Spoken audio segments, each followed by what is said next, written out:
Good morning, everybody, and welcome to the November edition of Policymakers Live. This will be the last Policymakers Live of 2021, but we plan to hold these great events quarterly in 2022 and look forward to seeing you then. Before we get started, I just wanted to thank today's sponsor, Takeda. Thank you, Takeda, for sponsoring the event and helping MassBio continue to advance our mission of making Massachusetts the best place in the world for the life sciences. I am thrilled to welcome today's guest, Representative Jerry Parisella, to today's event. Welcome. Thanks a lot. Great to be here. Representative Parisella represents the 6th Essex District, representing the City of Beverly, and he is currently the chair of the Joint Committee on Economic Development and Emerging Technologies, a committee which has a lot of interest to the life sciences industry, and I'm really looking forward to today's discussion around everything economic development and beyond. To get things started, I'm curious, Mr. Chairman, as the Joint Committee on Economic Development looks ahead to the rest of the session, what are some of your priorities and focus areas through the remainder of the year? Well, first, again, thanks for having me. I really appreciate it. This session was the first time I've chaired the committee. So what I felt was important to do was get a good handle on, some of the areas that fall under the committee's jurisdiction. And, so I had meetings with a whole bunch of different folks to talk about, what they think is important for Massachusetts. How do we recover from the pandemic? So, we had you folks, talk to Secretary Keneally, talk to Mass Life Sciences, Mass High Tech Council, the Black Economic Council, the Business Roundtable, Mass Development, kind of get a good sense from them, what they do and what they think is important. I think what I heard from a lot of folks is we got this strange dichotomy in Massachusetts where we have folks who are unemployed, but employers who can't find people to work there. There's a worker shortage, and so trying to marry those folks up, those that maybe worked in industries that may not recover, and try to get them trained up so that they can work in places like biopharmacy. Heard about the really good jobs at lab techs and things like that pay well, and you don't need that PhD or that advanced degree. So trying to get those folks the skills that will help your companies and others in Massachusetts seem to be really probably, I would say, the theme that I heard from a lot of folks, in these meetings. It's an interesting issue, and certainly one we're dealing with on a daily basis. We talk about workforce development every day and thinking about what we can do as a trade association to try to connect the dots. So it's something we look forward to working with you and the committee on. From those discussions, what do you think some of the opportunities are that were sort of broadly thematic across those discussions? So yeah, like when we and I know we're going to kind of get into the opera thing in a bit, but so that was sort of like when like the leadership in the House was talking to various chairs of the committee, saying what do you think we should spend the money on? What are your thoughts? And that was my number one priority, was workforce development. Getting money so that we can train up folks. I just felt that's what I heard from so many people. So, trying to utilize the infrastructure that we currently have with some of those quasi-public agencies, but also we have some great voc tech schools, scattered throughout the Commonwealth. In my area, we got Essex Tech, a fairly new building. It's sort of like build it and they will come. The place is bursting at the seams. It's like for every 3 applicants, only 1 can get in, but it's got a tremendous facility. So what about utilizing that facility at night to train adults? And that's what they're doing now, so putting some money into that. So I think that's kind of try to have that creative thinking of, how can we train folks? And so that, to me, that was, I think, priority number 1, getting you folks, people who are trained up and can work with you. The community colleges will be important with that as well. The state colleges and universities. So that's something that I really kind of stressed to Chairman Michaelwitz and the leadership. That's what I was hearing, and they put $150 million into that. So I think that was great. Yeah, that's great news. The opportunity there with community colleges, VOTEX, even some of the UMass system and beyond, for the life sciences. Again, I think it's a matter of trying to connect the dots. There's so many great programs that are existing right now, and identifying where and which have the ability to scale quickly seems like one of the biggest question marks that we need to answer quickly. Which gets me to my next question. You know, we have the ARPA funds, we have some of the COVID relief funds, I think still exist. You know, the bipartisan infrastructure bill just passed, and there's a potential for more. You know, that plus the great state tax revenues that are coming in. You know, how's the House thinking about the potential for spending all this money? It must be sort of a odd time to be a legislator. It's really interesting because I remember like last year we were having these meetings and we were talking about, you know, talk to your mayors, talk to your select boards, talk to your city council and tell them to prepare for, you know, a 20% cut in local aid and school funding, you know, a $4 billion deficit that the state's going to have. And here we are, you know, talking about spending almost $5 billion and you know, and not cutting. And so we were able to provide, you know, the full funding for our school districts that we promised, you know, the Student Opportunity Act. So it's instead of, you know, thinking about where to cut, you know, it's where do you spend. And you know, 5 billion is a lot of money, but it's amazing, you know, how many you know, asks we had, you know, over 30 billion. So it can go by quick. But you know, trying to figure out what's the right way to do it, and I agreed with what the Senate President said when she said, you know, it's not how fast we spend it, it's how well we spend it, and you know, so I thought we tried to have a thoughtful approach. Affordable housing is huge, as you know, in Massachusetts, trying to find affordable housing, so putting $600 million into that. But another thing that I thought that I really liked too is, you know, you folks in the biopharmacy industry, you know, we lead the nation. My understanding is about 18 of the top 20 biopharmacy companies are right here in Massachusetts. And, you know, we want to make sure we support you, and we want to do that. And I know we've talked about, you know, making sure that we provide opportunities, you know, as that bill expires, that we, you know, make sure that we do that again. But you know, another opportunity I think is sort of renewable energies. You know, the way we led the nation in biopharmacy, I think we can lead the nation in renewable, especially with like wind technology. Salem is talking about putting a facility where the old power plant was. Yeah. You know, New Bedford, down the South Coast. So I think we have a real opportunity to be a leader in that next sort of technology, and there'll be a lot of good jobs that can be created out of that. So that's what I think we were trying to do with the ARPA funding was, you know, there's some short-term things like the unemployment trust fund and providing worker bonuses, but also what's the long-term impact that we can have with those ARPA funds.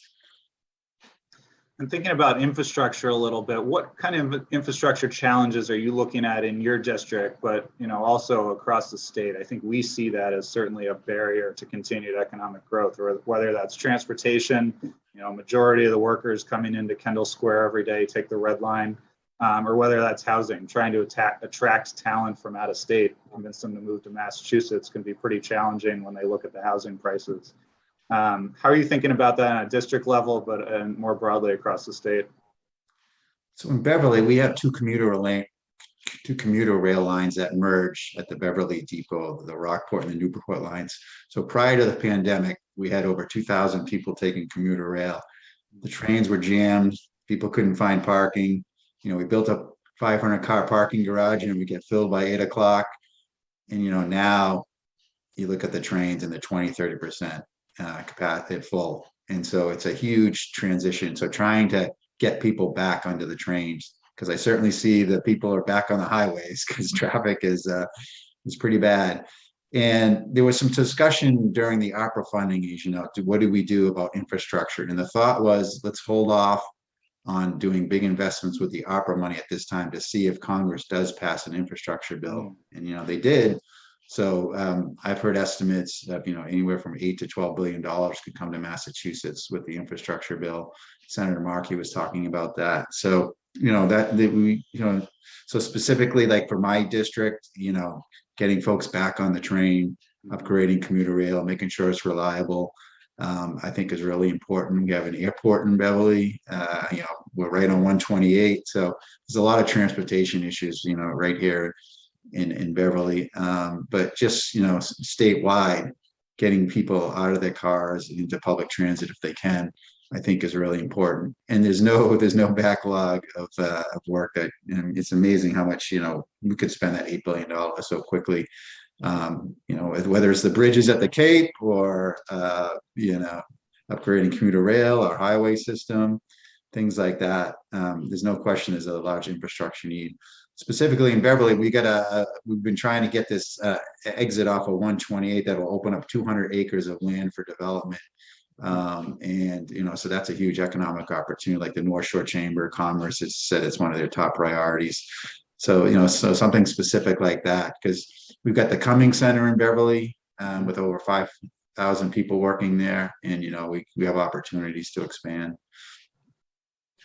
Yeah, we refer to them in our industry as these mini clusters. We've traditionally, life sciences has been so concentrated in Cambridge and now more so in Boston, but you're seeing it firsthand in Beverly, the explosive growth of these biotech, biopharma companies, even some biomanufacturing is certainly happening along that 128 belt.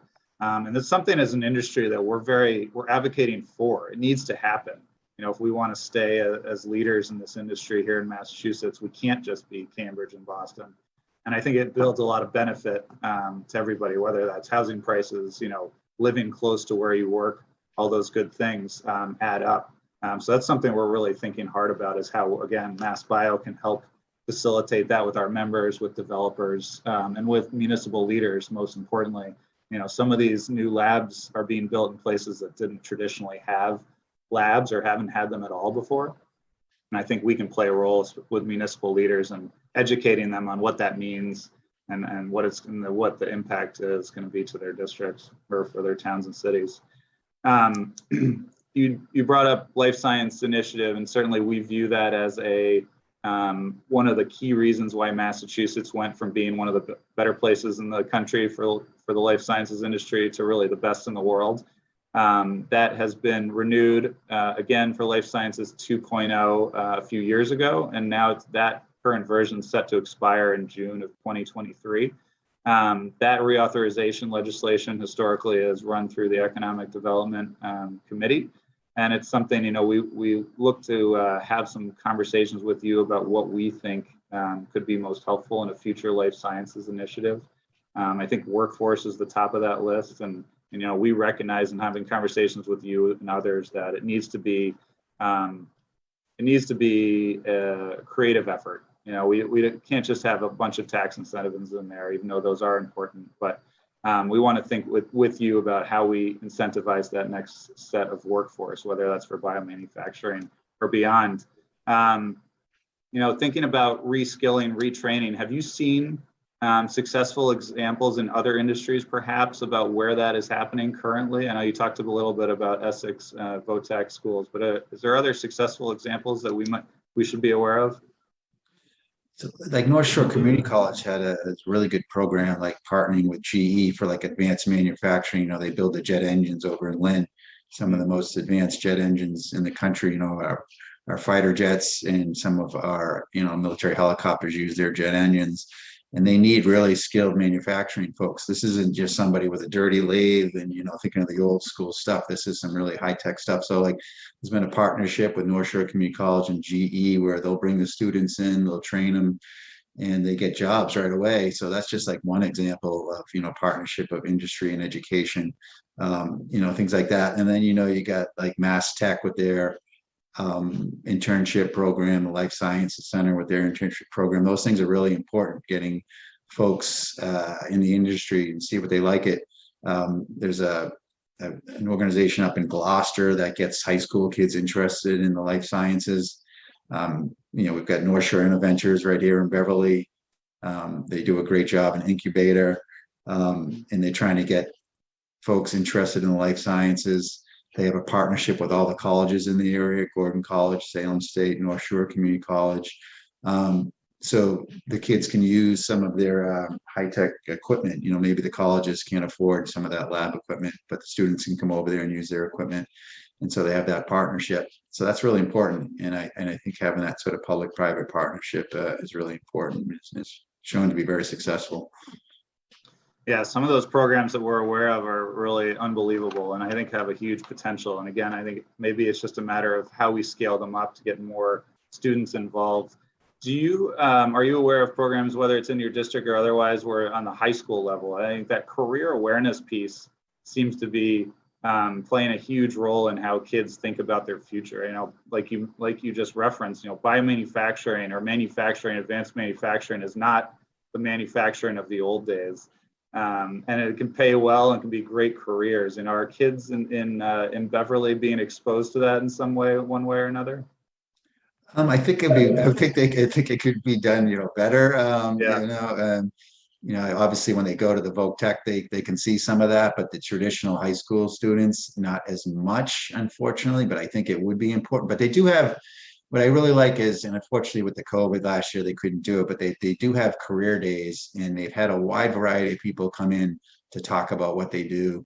I came in to talk about, government service, but there's everything from firefighters to police to manufacturers, and so it's great. And they think the kids kind of bounced around for the day to meet and talk to people. So I think that was good. And they're hoping to get that back going again. So kids can just, say, hey, oh, geez, I hadn't thought about that. Or, that's a great opportunity. And not everybody's going to go to college. I worked at the Salem power plant for a couple of years out of high school, and I wasn't quite sure what I was going to do. And, after removing asbestos from the pipes and working in a 120-degree boiler room, I said, this probably isn't for me for the rest of my life. I went to North Shore Community College and then, eventually Emerson and law school. But, so exposing kids to, different folks in the community and what they do, I think is important. Absolutely. So thinking about workforce a little bit later in the career, you're a lieutenant colonel in the Army Reserves, and one area of focus that we have at MassBio is around diversity, equity, and inclusion. And we often talk to our member companies about thinking about diversity from a broader perspective. It's not just gender or race or ethnicity. Hiring veterans is a diverse factor. Have you seen programs, or have you had personal experiences with, how companies have recruited veterans or successfully onboarded veterans under their company? Yeah, well, so I just kind of a quick story. So I remember kind of early on in basic training, you're always told, be here at this time, or, you're running around trying to get to a certain time. And I remember the drill sergeant saying to us, if you're 10 minutes early, you're on time. If you're 5 minutes early, you're late. And that's sort of the ethos that veterans have, be there, get the job done. And, we work in sort of austere conditions at times. So you got to be creative and get things done. And even just this past weekend when I was at drill, one of the guys said, he had this problem. He said, I gotta tell the commander about the problem. And another guy said, well, you don't just tell him about the problem, you got to come up with a solution. And that's what I think, veterans can do is, they think creatively. Abiomed, their CEO, was an Army Ranger, so he hires a lot of veterans. And so I think you get a unique workforce when you hire veterans. They've had all of us have to go through some kind of training, not only basic training, but then they call it an MOS, your job in the military. So, and I've just worked with some really, really great, innovative people in the military. When you're in Iraq and it's the internet isn't working, you're trying to figure out how to communicate, get things done, and you work it out and you make it happen. And so, I think it's great. I hope that there isn't a stigma about veterans, people thinking, oh, they might be messed up, they have PTSD. Some do, and, they deal with it, and we've got some great programs to help them. But, the vast majority of veterans do not have those issues and are really talented, skilled people that can help the companies. Yeah, that's a really interesting point. And I think I've learned, especially in my years here, thinking about diversity, equity, inclusion, the idea of veterans having non-traditional work experience, how do you line up what they've done and their skill sets with what employers are looking for in their job descriptions, because it doesn't necessarily a one-on-one fit. But when you get into if you actually take a minute to get to know them, you understand they all the things you're saying are true, and that they can certainly do these kind of jobs in a lot of cases, especially in the life sciences where there seems to be ample opportunity. That's the conversation we'd like to have more with you and with others that you would recommend, because I think there's, with our industry looking to hire another 40,000 people in the next 4 or 5 years, the talent needs to come from everywhere, no matter their background or experience. So really, just to say, there's a real, like, the post 9/11 veterans have an excellent GI Bill now. So, they can essentially get their entire education paid for. It includes a housing allowance, includes a book allowance. So if you can get folks, veterans, interested in your field, they're going to have their education paid for, and it's a great opportunity. It's a much better GI Bill than the old GI Bill. So you're going to get motivated students who are having their education paid for. So if you can wrap those students into a field that that can be helpful to you, you're going to get a really trained and excellent workforce. Oh, that's great. Thank you. That's a really interesting idea. So we have a few more minutes. We just got a question in from the audience. They're asking this, the end of the fall session is coming up in a few weeks. Do you expect it's going to be a busy time in the House? Is there anything that you hear is on deck or otherwise? I think so. Yeah. I mean, essentially, we were given sort of a warning to be, ready for a formal sessions almost every day up until the end of the session on November 17th. So, yeah, I think so. We passed the opera funding in the House. The Senate is doing their version of it. So, hopefully we can get that to the governor's desk by the end of the session. If not, it's, not the end of the world because it passes over till next year, but it'd be nice to get it done. I know people are anxious to start getting that money spent. We passed sports betting in July. That's part of my committee's jurisdiction. I don't know if the Senate is going to take it up. I've heard from a lot of people about, people are passionate about sports in Massachusetts for sure. And they'd love to have the opportunity to take part in that. So we'll see where that goes. Great. And I know we also have a fair amount of government affairs professionals watching today. And is there any sense of when the State House may open up again? Are we ever going to be able to see each other in person? Yeah, so I mean, we did have that vaccine mandate for employees, which was in November 1. So I think there's been, something like 95% compliance or something like that. So my guess is that probably at the beginning of next year, that'll happen. You're not supposed to go to the State House now unless you're vaccinated. But because it's only a couple of weeks until the end of the formal sessions, so I'm thinking probably at the beginning of the new year, because you have to sort of balance that. The State House is an office, but it's also a public building, and it'd be great to get the public back, to see their house. It's the people's house, and so I'm hopeful that early next year, because it is strange doing these Zoom things as opposed to seeing people and talking to them face to face. It makes a big difference. I haven't even met a fair number of my freshman colleagues, in person because of this.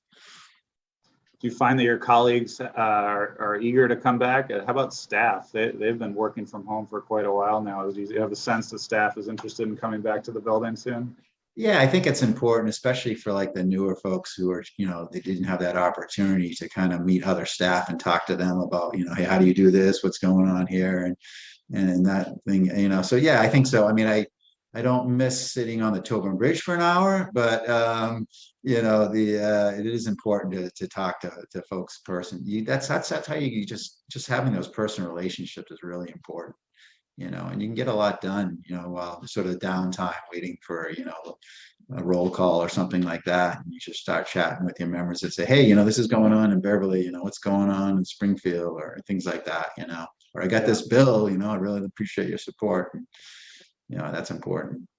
Yeah, I can imagine.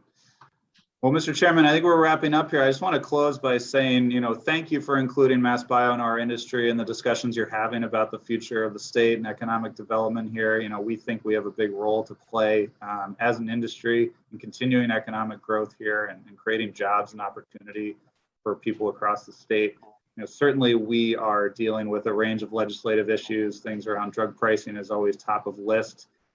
There may be something coming out of that Build Back Better bill related to drug pricing on the federal level. that I think may impact the debate on the state. But overall, we want to be here offering as many solutions as we can as an industry to help advance solutions around drug pricing, patient access, but more importantly, like we talked about today, it really is workforce, infrastructure, education, childcare, things like that, that we all know matter so much to our industry and really every other one in the state here to make sure that we can be as successful as possible. So we look forward to working with you and the committee on all of this range of issues. And really, again, thank you for your open door and willingness to work with us. No, I really appreciate it. You're very important to the economy of Massachusetts, and we'll have further discussions, I'm sure. And I appreciate all the information you've given me. Sort of like drinking out of a fire hose, and it's great to learn about your industry and the others. So thanks. Absolutely. Thank you so much for your time today. It was great to see you. And thank you all for attending. Thank you to Takeda for sponsoring today's event. Our next policy-related event will be our annual policy breakfast, which will be in person in 2022. All things considered, that'll be January 26th at the Omni Parker House. So you'll be hearing more about that soon to come. And thank you all again. Good to see you. Have a good day.